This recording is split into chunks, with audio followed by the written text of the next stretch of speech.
একটা কবিতা আছে, বলা হয় যে আবু তালেব মৃত্যুর সময় সেই কবিতাটা নাকি পড়েছিলেন। ওয়ালাকাদ আলিমতু আন্না দীনা মুহাম্মাদি ওয়ালাকাদ আলিমতু আন্না দীনা মুহাম্মাদি মিন খায়রি আদয়ানিল বারিয়াতি দীনা লাউলাল মুলামাতু আও হাযারু মুসাব্বাতি লাকাবিলতু লাকুনতু আউওয়ালা মান কাবিলা দীনা মুহাম্মাদি। সম্মানিত মুসল্লিয়ানে কিরাম, মেরাজ আল্লাহ তাআলার পক্ষ থেকে আমাদের প্রিয় নবীজির জন্য অনেক বড় একটি দান, অনেক বিশাল একটি সৌভাগ্য। বড় কোনো নেয়ামত, কোনো সৌভাগ্য কষ্টের পরে আল্লাহ দান করেন। স্বাভাবিকভাবে আল্লাহ তাআলার নিয়ম, কষ্ট ছাড়া আল্লাহ কোনো কিছু দেন না। জান্নাত তো আল্লাহ এমনিই দিতে পারতেন। আল্লাহর কাছে কি জান্নাতের অভাব আছে? সারা পৃথিবীর সমস্ত মানুষগুলোকে আল্লাহ জান্নাত দিয়ে দিলে টান পড়ে যাবে। কিন্তু আল্লাহ তাআলা হুজিবাতিল জান্নাতু বিল মাকারিহ, জান্নাতের চতুর্পাশে আল্লাহ তাআলা কষ্ট দিয়ে রাখছেন। মুসিবত, কষ্ট, বিভিন্ন প্রকারের পরীক্ষা। এবং জাহান্নামের চতুর্পাশে খাহেসাত, মন চাহি, যেমনে মন চায় সেমনে চলো, জাহান্নামে যাবা। তো আল্লাহ তাআলা আল্লাহ রসুলকে মেরাজের নেয়ামত দান করলেন, কিন্তু অনেক কষ্টের পর। সেই কষ্টগুলোর আলোচনা না হলে মেরাজের নেয়ামতের মূল্য বুঝে আসবে না। এই জন্য কিছু কষ্টের আলোচনা, মেরাজের ঘটনার আগে যে কষ্টগুলো হয়েছিল, যে পরীক্ষায় রাসূলুল্লাহ উত্তীর্ণ হয়েছিলেন সাল্লাল্লাহু আলাইহি ওয়াসাল্লাম, সেই পরীক্ষাগুলোর আলোচনা হচ্ছিল। আল্লাহ রসুল সহ আল্লাহ রসুলের সাথে যারা মুসলমান অথবা আত্মীয় স্বজন যারা রাসূলুল্লাহকে সাহায্য করেন, সহযোগিতা করেন, মক্কার লোকেরা সকলকে বয়কট করল। 3 বছর এই বয়কট চলল। খাবার নাই, পানীয় নাই, বিবাহ শাদী সম্পর্ক নিষিদ্ধ, লেনদেন নিষিদ্ধ, বেচা কেনা নিষিদ্ধ, কঠিন অবস্থা। হযরত খাদিজাতুল কুবরা রাদিয়াল্লাহু তাআলা আনহার এক আত্মীয় হাকিম ইবনে হিজাম, তখনও তিনি মুসলমান হননি। তিনি একদিন তার ফুফির জন্য, খাদিজাতুল কুবরার জন্য একটু খাবার নিয়ে আসছেন। আবু জেহেল দেখে ফেলছে, বাধা দিল যে নিতে পারবে না। হাকিম ইবনে হিজাম বলেন, এটা অবশ্যই আমি ভিতরে ঢুকাবো। আমার আত্মীয়রা না খেয়ে কষ্ট করে, আমার আত্মীয়রা আছে, আমি কেন খাবার পাঠাবো? এবং তোমরা যে চুক্তি করেছো এটা জুলুমের চুক্তি। তোমরা খাবা, ফুর্তি করবা, মজা করবা, আর কোনো অপরাধ ছাড়া নির্দোষ কিছু মানুষদেরকে খাওয়ায় কষ্ট দিবা, পানিতে কষ্ট দিবা। এটা হয় না, এটা মানি না। সম্মানিত উপস্থিতি, এই বয়কটের ধারা আবু জেহেল, আবু লাহাবদের থেকে শুরু হয়েছে, এখনো আছে। দুনিয়ার আবু জাহেল যারা, ইউরোপ, আমেরিকা, ওরা এখনো মুসলমানদের উপর বয়কট দেয়। শুধু মুসলমান না, ওদের স্বার্থে যেখানে লাগবে সেখানে বয়কট দিবে। বড় আশ্চর্যের বিষয়, পৃথিবীর সবচেয়ে তেল সমৃদ্ধ দেশ হলো ভেনিজুয়েলা। তেলের মজুদ পৃথিবীর সবচাইতে বেশি এখানে। বয়কট দিয়ে এই দেশটাকে অভাবী বানাইছে, অভাবী। এত অভাব, এত অনটন, জিনিসপত্রের এত দাম, মানুষজন সরকারের বিপক্ষে রাস্তায় নামছে।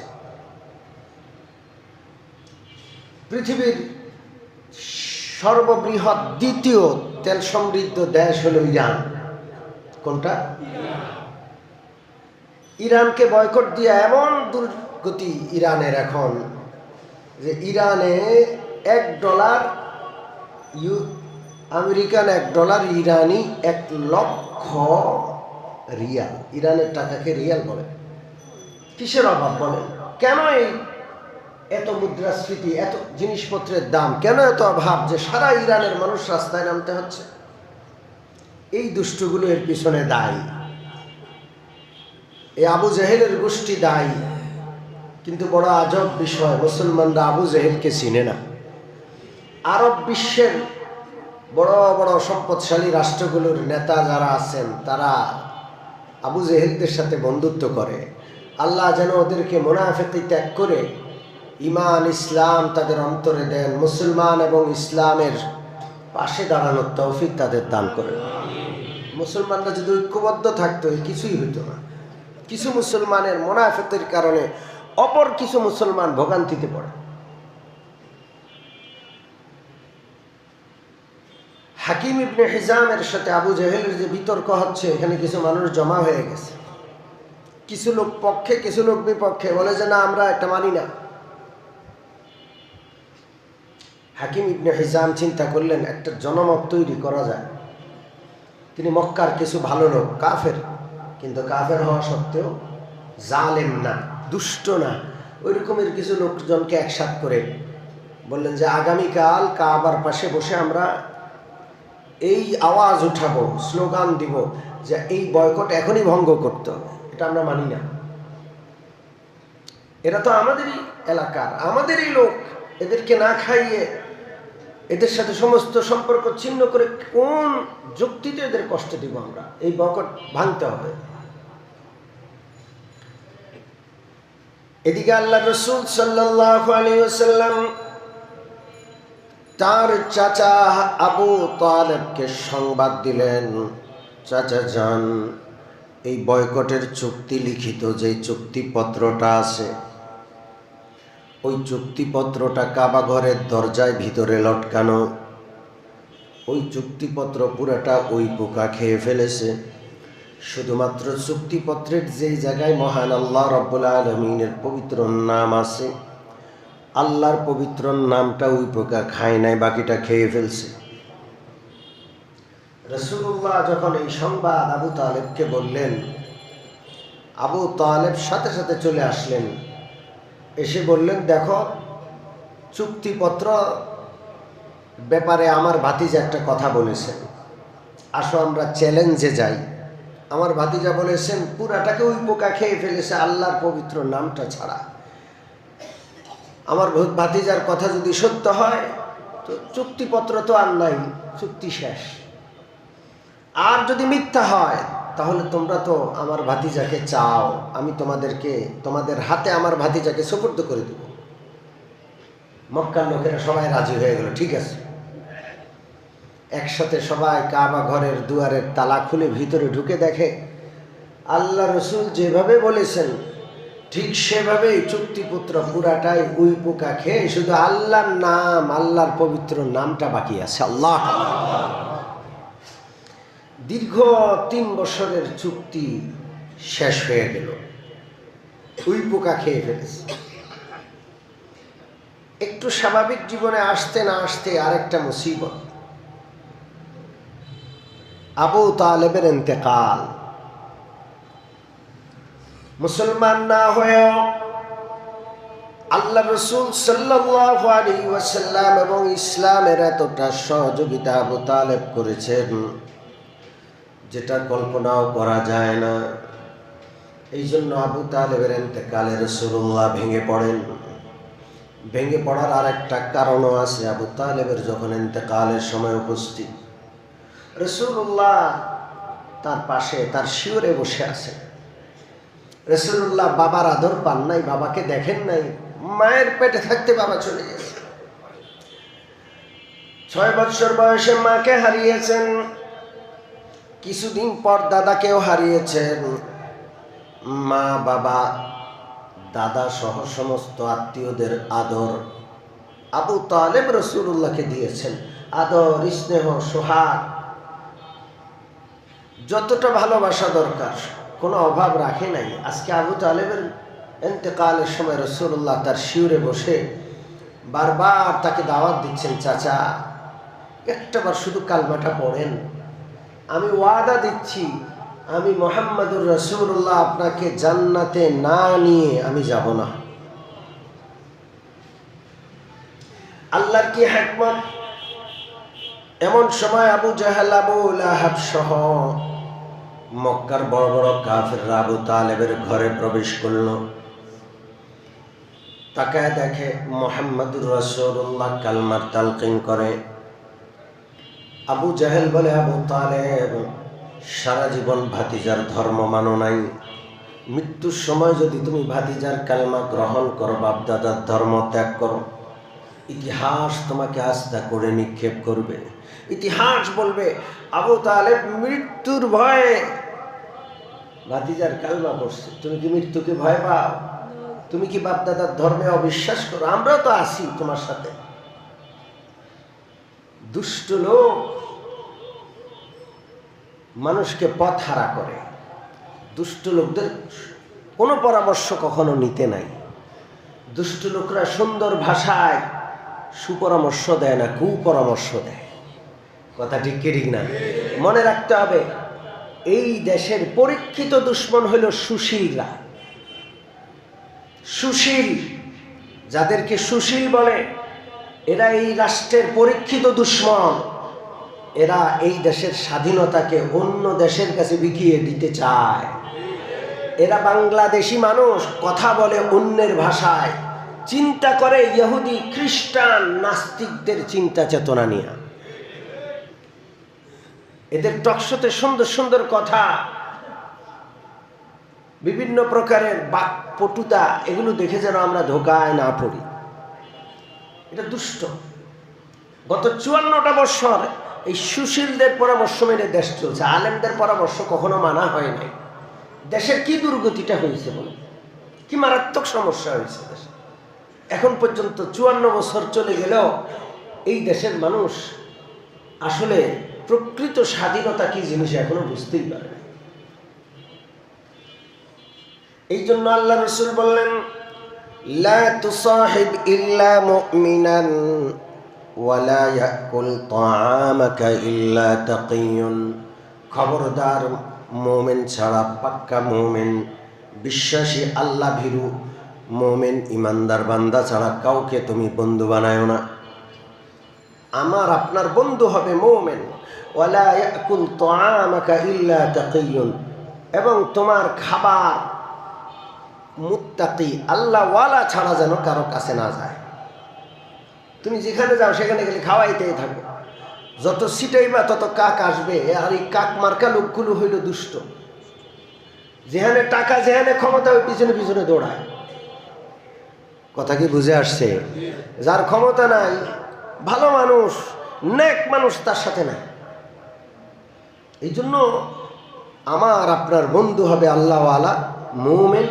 আমার আপনার খাবার আমি আপনি খরচ করব মুমিনদের পিছনে, আল্লাহওয়ালাদের, মুত্তাকিদের পিছনে।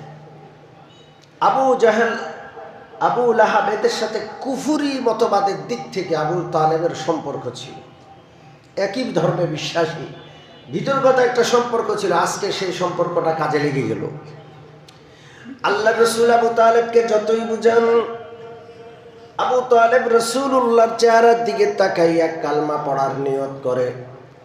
কিন্তু আবার আবু জাহেল, আবু লাহাব সহ যারা বসে আছে ওদের দিকে তাকাইয়া কালমা পড়বে না বলে সিদ্ধান্ত নেয়। তাকায় দেখে রাসূলুল্লাহ কাঁদতেছেন।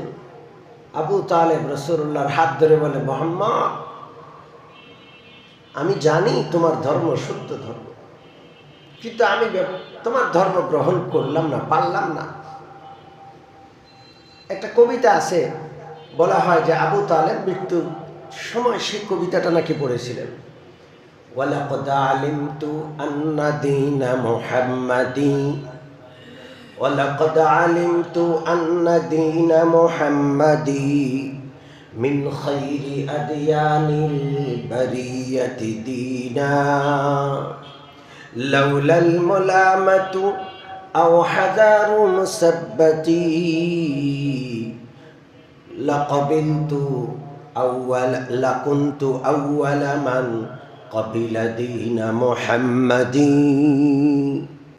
আবু তালেব বলে, ও মুহাম্মদ, আমি জানি তোমার ধর্ম মিন খাইরি আদিয়ানিল বারিয়া, এই জমিনে যত ধর্ম আছে সবচেয়ে উত্তম ধর্ম, এটা আমি জানি। কিন্তু আমার প্রেস্টিজ, মানুষ আমাকে তিরস্কার করবে, আমি মরে যাওয়ার পর মানুষ বলবে মৃত্যুর ভয়ে এতিমের কালমা পড়ছে, ভাতিজার কালমা পড়ছে, বাপদাদার ধর্ম ত্যাগ করছে, এই লজ্জা আমি নিতে পারবো না, এই জন্য তোমার কালমা আমি পড়লাম না। এবং মৃত্যুর সময় কথা স্পষ্ট বলছে, আলা দীনি আব্দুল মুত্তালিব, আমার বাপদাদাদের ধর্মের উপরে আমি মরলাম, এই কথা বলে মরে যায়। আল্লাহ রাসূল সাল্লাল্লাহু আলাইহি ওয়াসাল্লাম এত মনে কষ্ট পেলেন, অস্থির হয়ে গেলেন। নবীজি ঘরের মধ্যে পায়চারি করছেন, আহারে চাচারে বাঁচাইতে পারলাম না, চাচারে আগুন থেকে বাঁচাইতে পারলাম না। নবীজি কাঁদছেন, পেরেশান, অস্থির, জীবনে কখনো এত অস্থির হন নাই। আল্লাহ রাব্বুল আলামিন নবীজির কাছে আয়াত পাঠালেন, ইন্নাকা লা তাহদি মান আহবাবতা ওয়ালাকিন্নাল্লাহা ইয়াহদি মান ইয়াশা। আল্লাহ রাব্বুল আলামিন বলেন, ওগো নবীজি, আপনি শুধু চেষ্টা করতে পারেন, হেদায়েত দেওয়ার মালিক হলাম আমি, আপনার হাতে হেদায়েত নাই। আপনি চেষ্টা করতে পারেন, আল্লাহ যাকে ইচ্ছা হেদায়েত দিবেন, আপনি এত বিচলিত হবেন না। নবীজি সাল্লাল্লাহু আলাইহি ওয়াসাল্লাম নিজেকে সান্ত্বনা দিতে পারছেন না। এরপর নবীজি বললেন, আমি আমার চাচার জন্য দোয়া করেই যাব যদি আমাকে নিষেধ না করা হয়। ঠিক আছে, ঈমান আনলো না, বেঈমান হয়ে মরল, কিন্তু আমি দোয়া করব যেন আল্লাহ তারে মাফ করে। বেঈমানকে ক্ষমা করবেন আল্লাহ? জোরে বলেন। ঈমান নিয়া মৃত্যু না হলে ক্ষমা আছে, এটা আল্লাহর নিয়ম, এটা আল্লাহর ঘোষণা। সূরা তওবার আয়াত নাযিল হলো, মা কানা লিন-নাবিয়্যি ওয়াল্লাযীনা আমানু আন ইস্তাগফিরু লিল-মুশরিকিন ওয়ালাউ কানু উলি কুরবা। আল্লাহ রাব্বুল আলামিন বলেন, নবীজি আর তার জন্য ক্ষমা চাইেন না, কারণ নবীর জন্য কোনো মুশরিকের জন্য ক্ষমা চাওয়ার অনুমতি নাই। কোনো ব্যক্তি মুশরিক হয়ে মরে গেলে স্বয়ং বিশ্ব নবীও তার জন্য ক্ষমা চাইতে পারে না। ওয়ালাউ কানু উলি কুরবা, ওই মুশরিক ব্যক্তি তার রক্তের আত্মীয় হোক। হযরত ইব্রাহিম তার বাবার জন্য ক্ষমা চাইতে পারবেন না, মুহাম্মদুর রাসূলুল্লাহ চাচার জন্য ক্ষমা চাইতে পারবেন, ক্ষমাও চাওয়া যাবে না। পরিষ্কার কথা, ওরা ক্ষমাহীন, ওদের জন্য ক্ষমা চাইলে মারাত্মক গুনাহ হবে, নিষেধ। কোনো কাফেরের জন্য ক্ষমা চাওয়া যাবে না। আবু তালেবের ইন্তেকাল হয়ে যায়, নবীজি দুর্বল হয়ে পড়লেন, মনটা খুব ভেঙে গেল। আল্লাহর কি হিকমত, পরীক্ষার পর পরীক্ষা। আবু তালেবের ইন্তেকালের মাত্র 3 দিনের মাথায় হযরত আম্মা জান খাদিজাতুল কুবরার ইন্তেকাল হয়ে যায়। আহা, আবু তালেব চলে গেল, সাহায্যকারী নাই। খাদিজাতুল কুবরা চলে গেলেন, ঘরে সান্ত্বনা দানকারীও আর কেউ রইল না। আহা, রাসূলুল্লাহর মুসিবতের শেষ নাই। এই দুইজনের ইন্তেকালের পর মক্কার মানুষদের জন্য বিশ্বনবী যেন বোঝা হয়ে গেল। বিশ্বনবীকে কেউ আর সয় না। সকালবেলায় বের হন, সকালবেলা থেকে বিকালবেলা পর্যন্ত দাওয়াত দিতে থাকেন, কেউ আর কবুল করে না দাওয়াত। ছোট বাচ্চারা বালু মারে, ধুলো মারে। আল্লাহ রাসূল সাল্লাল্লাহু আলাইহি ওয়াসাল্লাম সন্ধ্যাবেলায় যখন ঘরে ফিরে আসতেন, হযরত ফাতেমা রাদিয়াল্লাহু আনহা রাসূলুল্লাহর মাথা ধোয়ায় দিতেন, গোসল করায় দিতেন। একদিন মাথায় পানি দিয়ে যখন গোসল করাচ্ছেন, মাথা থেকে দল্লা দল্লা মাটি পড়ছিল, মাটি, বালু আর মাটি। ফাতেমা চোখের পানি ফেলে কাঁদছেন। রাসূলুল্লাহ জিজ্ঞেস করলেন, ফাতেমা কেন কাঁদো? ফাতেমা বলে, ইয়া রাসূলুল্লাহ, আপনার মতো ভালো মানুষ তো আল্লাহ কাউকে বানান নাই, এমন একজন মানুষের সাথে এই রকমের আচরণ, এটা কিভাবে সহজ যায়? আল্লাহ রাসূল তখন বললেন, ফাতেমা চোখের পানি মুছে ফেলো। লা ইয়াবকা আলা যাহরিল আরদি বাইতু মাদারিন ওয়ালা ওয়াবারিন ইল্লা আদখালাহুল্লাহু কালিমাতাল ইসলাম বিইজ্জি আজিজিন আও যুল্লি যালিল। ফাতেমা শুনে রাখো, এত অসহায় অবস্থা আমার দেখে তুমি হতাশ হইও না। একটা দিন অবশ্যই এমন আসবে, তোমার বাবার এই এতিম বাবার কালিমা আল্লাহ তাআলা পৃথিবীর প্রতিটা কাঁচা ঘরে পাকা ঘরে পৌঁছায় দিবেন। এমন কোনো ঘর থাকবে না যেই ঘরে আল্লাহর কালিমা, রাসূলুল্লাহর কালিমা আল্লাহ না পৌঁছায় দিবেন। সুবহানাল্লাহ। রাসূলুল্লাহ সাল্লাল্লাহু আলাইহি ওয়াসাল্লাম সিদ্ধান্ত নিলেন, মক্কার মানুষ যেহেতু আর নিচ্ছে না, জোর করে দেওয়া যে সম্ভব না, অন্য কোথাও দাওয়াতি কাজ করা যায় কিনা। আল্লাহ রাসূল সাল্লাল্লাহু আলাইহি ওয়াসাল্লাম তায়েফ যাওয়ার চিন্তা করলেন। মক্কা থেকে প্রায় 100 কিলোমিটারের কাছাকাছি দূরত্বে তায়েফে রাসূলুল্লাহ রওনা করলেন। সফর সঙ্গী হলেন রাসূলুল্লাহর পালক পুত্র যায়েদ ইবনে হারেসা। রাসূলুল্লাহ আর তার পালক পুত্র, এই দুইজন। রাসূলুল্লাহ সাল্লাল্লাহু আলাইহি ওয়াসাল্লাম তায়েফ রওনা করলেন, তায়েফ চলে গেলেন। তায়েফের বড় বড় তিনজন, ওরে বসায় ফেলেন, ডিস্টার্ব করতেছে, ছোট মানুষ বুঝে না। তায়েফের তিনজন বড় বড় নেতা, একজনের নাম মাসউদ, একজনের নাম হাবিব, একজনের নাম আবদে ইয়ালিল। এই তিনজন বড় বড় তায়েফের নেতার সাথে রাসূলুল্লাহ সাক্ষাৎ করলেন। তিনজন আপন ভাই। রাসূলুল্লাহ তিনজনের সাথে সাক্ষাৎ করে ইসলামের দাওয়াত পেশ করলেন। তিনজন রাসূলুল্লাহকে কড়া জবাব দিল। একজন বলল, তোমার সাথে আমি কথাই বলবো না, কারণ তুমি যদি নবী হও আর আমি যদি তোমার কথাকে প্রত্যাখ্যান করি মুসিবত আছে। আর তুমি যদি নবী না হইয়া ভণ্ড হও, তোমার সাথে কথা বলারই যোগ্য তুমি না।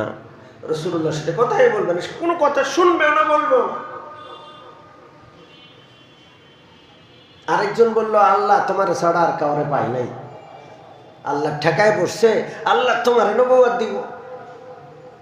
আরেকজন আরেক কড়া কথা বলল, বলে তারা রাসূলুল্লাহকে এক মুহূর্ত তায়েফে থাকতে দিবেন, এক্ষুনি বের হয়ে যেতে হবে, থাকাই যাবে না, এখানে এক মুহূর্ত অবস্থান বের করে দিতে হবে। নবীজিকে বের করে দেওয়ার জন্য তায়েফের দুষ্ট ছেলেদেরকে রাসূলুল্লাহর পেছনে লেলিয়ে দেয়। তায়েফের দুষ্ট ছেলেরা পাথরের আঘাতে আঘাতে আমার নবী সাল্লাল্লাহু আলাইহি ওয়াসাল্লামের মাথা থেকে পা পর্যন্ত রক্তাক্ত করে ফেলে। এখন পর্যন্ত তায়েফের দুষ্ট ছেলেরা শুধু শুধু পাথর মারে। পাথর মারা, কাউকে শুধু শুধু কাউকে পাথর মেরে দেওয়া, কারো গাড়ির গ্লাসটা পাথর মেরে নষ্ট করে দেওয়া, এটা এখনো ওদের বদভ্যাস। তায়েফে গিয়ে গাড়ি রাখলে নিশ্চয়তা নাই গাড়িটার গ্লাস আপনি ভালো পাবেন। এখন পর্যন্ত রাসূলুল্লাহকে পাথর মারতে মারতে ক্ষত বিক্ষত করে ফেলে। রাসূলুল্লাহ মাটিতে পড়ে গেলে তারা এসে আবার নবীজিকে দাঁড় করায়, আবার পাথর মারে। হযরত যায়েদ ইবনে হারেসা রাসূলুল্লাহর পিঠের পিছনে এসে দাঁড়ায়। যেদিক থেকে পাথর আসে সেদিকে তিনি দাঁড়িয়ে চেষ্টা করেন রাসূলুল্লাহকে বাঁচানোর জন্য। যায়েদ ইবনে হারেসাও ক্ষত বিক্ষত রক্তাক্ত হয়ে যায়, রাসূলুল্লাহও রক্তাক্ত হয়ে যায়। তায়েফের সীমানা পর্যন্ত এই দুষ্ট ছেলেরা রাসূলুল্লাহকে এমন পাথর মারতেই থাকে। তায়েফের সীমানা পাড়ি দিয়া যখন রাসূলুল্লাহ সাল্লাল্লাহু আলাইহি সাল্লাম মক্কার পথ ধরলেন, সেখানে একটা বাগান আছে, আঙ্গুর বাগান। সেখানে গিয়ে তিনি বসলেন, পাহাড়ের পাশে বসলেন। আল্লাহ তাআলা জিবরিলকে পাঠালেন, যাও আমার নবীকে বলো আল্লাহ সব দেখছেন, কোনোটা দেখেন না এমন নয়। আপনি শুধু বলেন কি করতে হবে। রহমত পাহাড়ের দায়িত্বপ্রাপ্ত ফেরেশতা চলে আসছে, রাসূলুল্লাহকে সালাম দিল আর বলল, ইয়া রাসূলুল্লাহ আপনি অনুমতি দেন। মক্কার লোকেরাও বেয়াদবি করেছে, তায়েফের লোকেরা আপনার দেহকে রক্তাক্ত করেছে। মক্কা আর তায়েফের পাহাড়গুলোকে এইভাবে মিলে দেই, সমস্ত লোকগুলো ধ্বংস হয়ে যাবে। আল্লাহ রসুল বললেন, না, এই লোকগুলো আজকে ঈমান আনে নাই, আমাকে চিনে নাই, বুঝে নাই। আমি আশা করি পরবর্তী প্রজন্ম হয়তো ঈমান আনবে। আল্লাহ, পরবর্তী প্রজন্ম হয়তো হেদায়েত পাবে।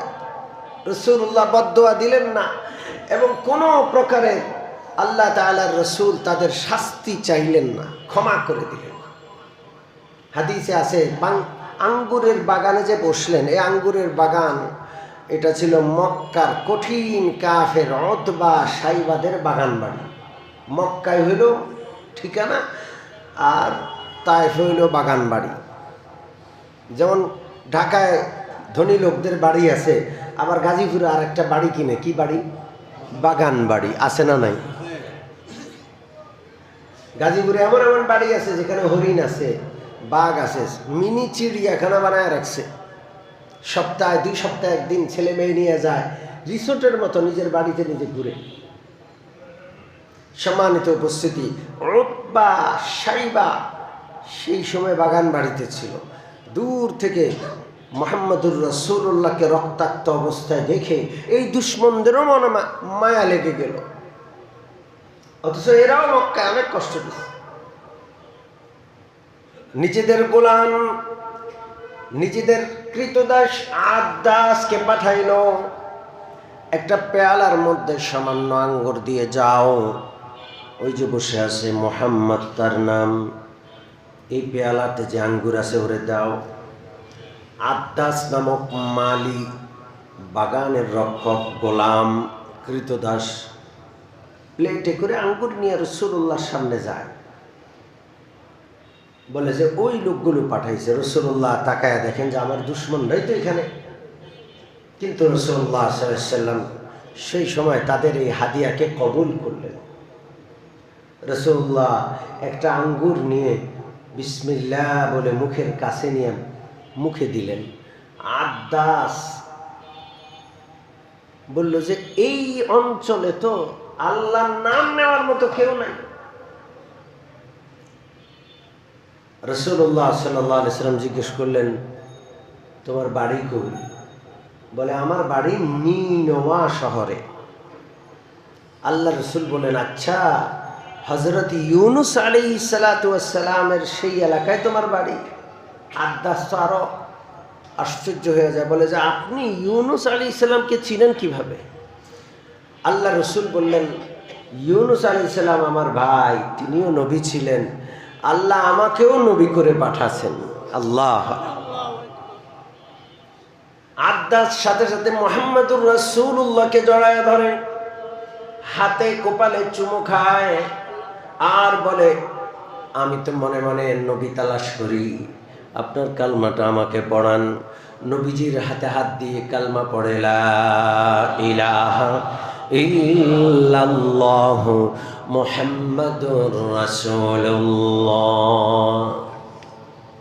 তায়েফবাসী হেদায়েত পায় নাই, যাদের কাছে রাসূলুল্লাহ দাওয়াত দিয়ে গেছেন ওদের কপালে হেদায়েত নাই, যার কাছে দাওয়াত দেন নাই সে খুঁটে খুঁটে কথা বের করে সে কালমা পড়ে।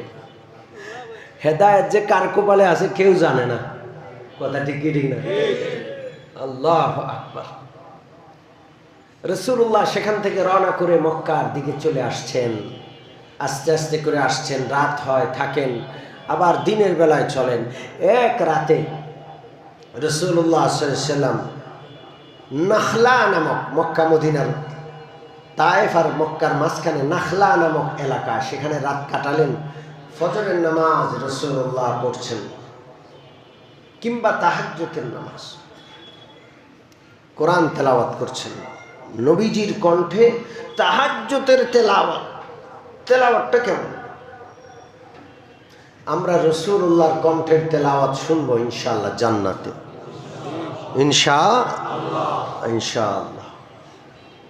আল্লাহ যেন এই মসজিদে যেভাবে বসে আছি এরকম মজলিসে আমাদেরকে, রাসূলুল্লাহর মজলিস, আল্লাহ তাআলা যে মজলিসের সভাপতি থাকবেন সেই দিদারের মজলিসে আল্লাহ আমাদেরকে হাজির থাকার তৌফিক দান করুন।